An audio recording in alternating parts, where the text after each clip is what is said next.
Assalamualaikum warahmatullahi wabarakatuh. Perkenalkan, nama saya Nabila Zalfa dengan NIM 100-200-285. Di sini saya akan mempresentasikan tentang materi transaksi ekonomi Islam. Yang pertama ada pengertian transaksi. Secara umum, transaksi dianggap sebagai sebuah bentuk kesepakatan antara pembeli dan juga penjual. Kesepakatan ini berguna sebagai bentuk pengikat adanya pertukaran barang, jasa, ataupun aset investasi. Sedangkan pengertian secara muamalah, transaksi yaitu kegiatan tukar-menukar yang memberikan manfaat tertentu atas barang yang sesuai dengan yang ditukarkan. Hukum pelaksanaan ekonomi Islam. Menjalankan hukum ekonomi berdasarkan syariat Islam adalah suatu kewajiban. Tidak ada satupun aturan Islam yang bisa atau layak manusia tantang, karena ada berbagai dampak dan masalah jika manusia tidak melaksanakan perintah Allah, melalaikan perintah Allah berdasarkan syariah. Tentu yang rugi adalah manusia, bukan Allah atau lainnya. Dan dijelaskan dalam Quran surat Al-Baqarah ayat 195 yang artinya, dan berbelanjalah harta bendamu di jalan Allah, dan janganlah kamu menjatuhkan dirimu sendiri ke dalam binasaan, dan berbuat baiklah karena sesungguhnya Allah menyukai orang-orang yang berbuat baik. Yang selanjutnya ada prinsip ekonomi Islam. Yang pertama, akad atau perjanjian, yaitu salah satu syarat sahnya transaksi muamalah dalam Islam. Makna akad secara syar'i adalah hubungan antara ijab dan qabul dengan cara yang diperbolehkan oleh syariat yang mempunyai pengaruh secara langsung terhadap suatu yang diikat ataupun ditransaksikan. Yang dijelaskan di dalam Quran surat Al-Maidah ayat 1 yang artinya, hai orang-orang yang beriman, penuhilah akad-akad itu, dihalalkan bagimu binatang ternak kecuali yang akan dibacakan kepadamu. Yang demikian itu dengan tidak menghalalkan berburu ketika kamu sedang mengerjakan haji, sedangkan Allah menetapkan hukum-hukum menurut yang dihendakinya. Terus yang kedua ada larangan menipu. Nabi Muhammad SAW melarang jual beli yang mengandung penipuan. Hadis riwayat Muslim. Hadis tersebut menunjukkan bahwa kita dilarang untuk melakukan jual beli yang bersifat mengandung penipuan, ketidakjujuran seperti membohongi kualitas barang, membayar tidak utuh, berjanji dan tidak ditepati, dan sebagainya, termasuk ke dalam penipuan yang jelas berdosa jika dilakukan. Yang ketiga ada akuntansi dan kejelasan transaksi. Prinsip ini harus dilakukan agar tidak ada konflik, merasa tertipu, ataupun pelaku transaksi yang kabur. Untuk itu Allah mengatakan bahwa hendaklah ada saksi atau pencatatan yang dipercaya agar transaksi ekonomi tersebut dapat dibuktikan dan tidak lupa begitu saja. Di sini juga dijelaskan dalam Quran surat Al-Baqarah ayat 282 yang bunyinya, hai orang-orang yang beriman, apabila kamu bermuamalah tidak secara tunai untuk waktu yang ditentukan, hendaklah kamu menulisnya, dan hendaklah seseorang penulis di antara kamu menulisnya dengan benar, dan janganlah penulis enggan menulisnya sebagaimana Allah mengajarkannya, maka hendaklah ia menulis. Selanjutnya, beberapa larangan transaksi dalam Islam. Yang pertama, tidak mempergunakan cara-cara yang batil. Terus yang kedua, tidak boleh melakukan kegiatan riba. Yang ketiga, tidak boleh dengan cara-cara zalim. Terus yang keempat, tidak boleh mempermainkan takaran, timbangan, kualitas, dan kehalalan. Yang kelima, tidak boleh dengan cara-cara spekulasi atau berjudi. Terus yang keenam, tidak boleh melakukan transaksi jual beli yang barang haram. Selanjutnya jual beli.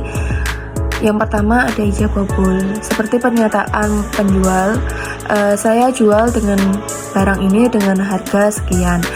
Pembeli menjawab, baiklah saya beli.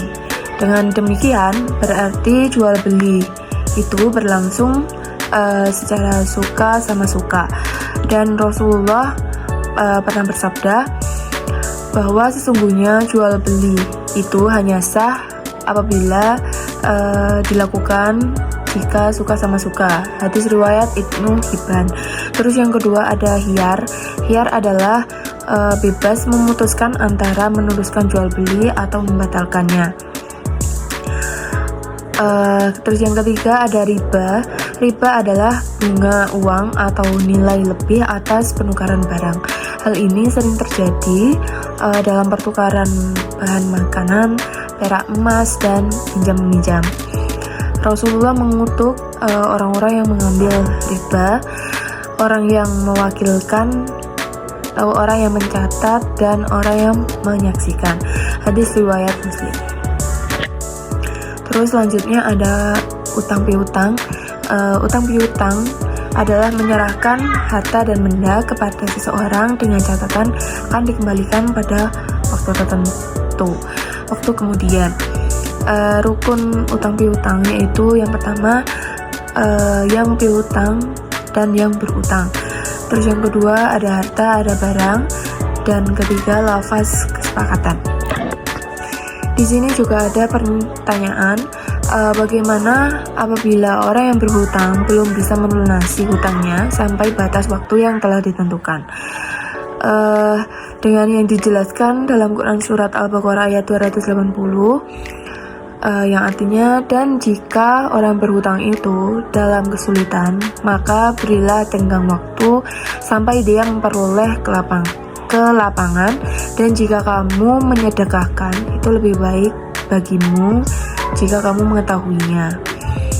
Pemberian kelebihan harta saat pembayaran hutang karena keikhlasan orang yang berhutang, yang dijelaskan oleh Rasulullah, sesungguhnya sebaik-baiknya kamu lalah yang sebaik-baiknya ketika membayar utang. Abu Hurairah radhiyallahu anha berkata, Rasulullah Shallallahu alaihi wasallam telah berutang hewan, kemudian beliau bayar dengan hewan yang lebih besar dari hewan beliau utang itu. Dan Rasulullah Shallallahu alaihi wasallam bersabda, orang yang paling baik di antara kamu ialah orang yang dapat membayar utangnya dengan yang lebih banyak. Hadis riwayat Ahmad dan Tirmizi. Selanjutnya ada sewa. Sewa menyewa dalam fikih Islam disebut jirah, yang artinya imbalan yang harus diterima oleh seseorang atas jasa yang diberikan.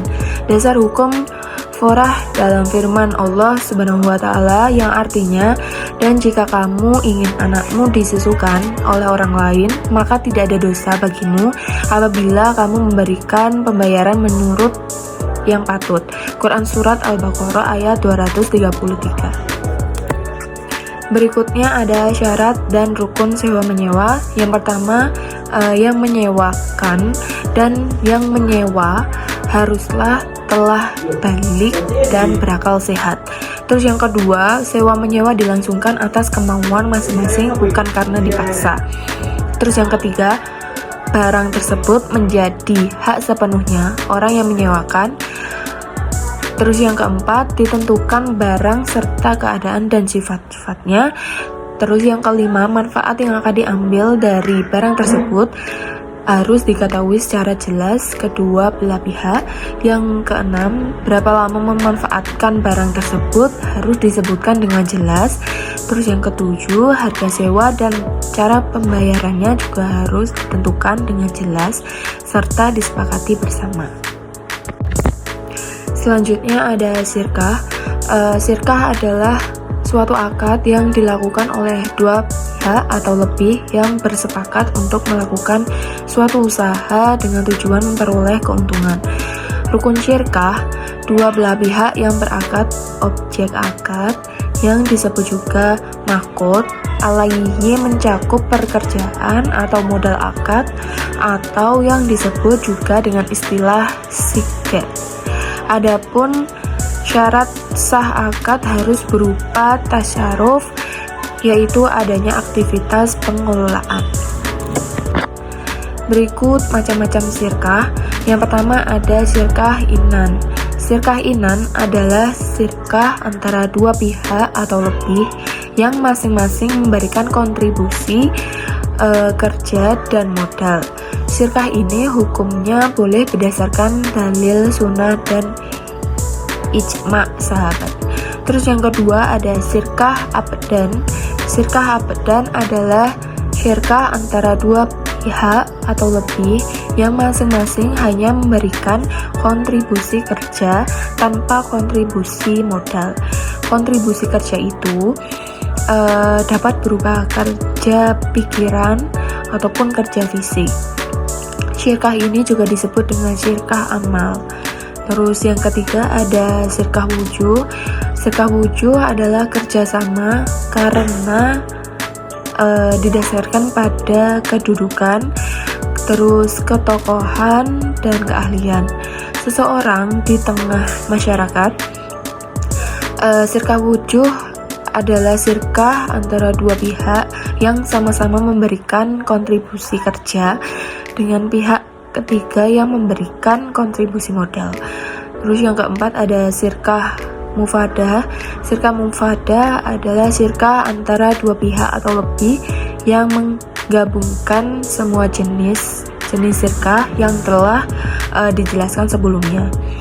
Terus yang terakhir ada mudharabah, yaitu akad kerjasama antara dua pihak, di mana pihak pertama menyediakan semua modal dan pihak lainnya menjadi pengelola dan pengusaha ataupun pengusaha. Berikut ada hikmah menjalankan transaksi ekonomi Islam. Yang pertama, menjalin keadilan ekonomi di masing-masing pelaku transaksi. Terus yang kedua, menerapkan kejujuran atau keterbukaan sehingga minimnya penipuan. Terus yang ketiga, keuntungan yang terjadi di kedua belah pihak. Yang keempat, terciptanya persaudaraan dan ukhuwah Islamiyah jika prinsip ekonomi yang saling menguntungkan atau membantu. Terus yang ketiga, tergeraknya ekonomi umat secara produktif, bukan hanya bagi umat Islam melainkan keseluruhan yang terlibat di dalamnya. Terus yang terakhir, kesimpulan, transaksi ekonomi dalam syariat Islam ini merupakan hal yang wajib dilakukan, sebab Islam juga mengatur atau mengutamakan masalah terkait kegiatan distribusi, termasuk kegiatan transaksi ekonomi dan distribusi kekayaan.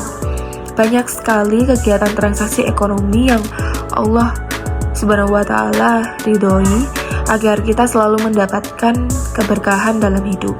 Kita harus melaksanakan setiap perintah Allah dan menjauhi larangannya. Hal ini berlaku juga untuk kegiatan transaksi ekonomi Islam yang wajib dilaksanakan.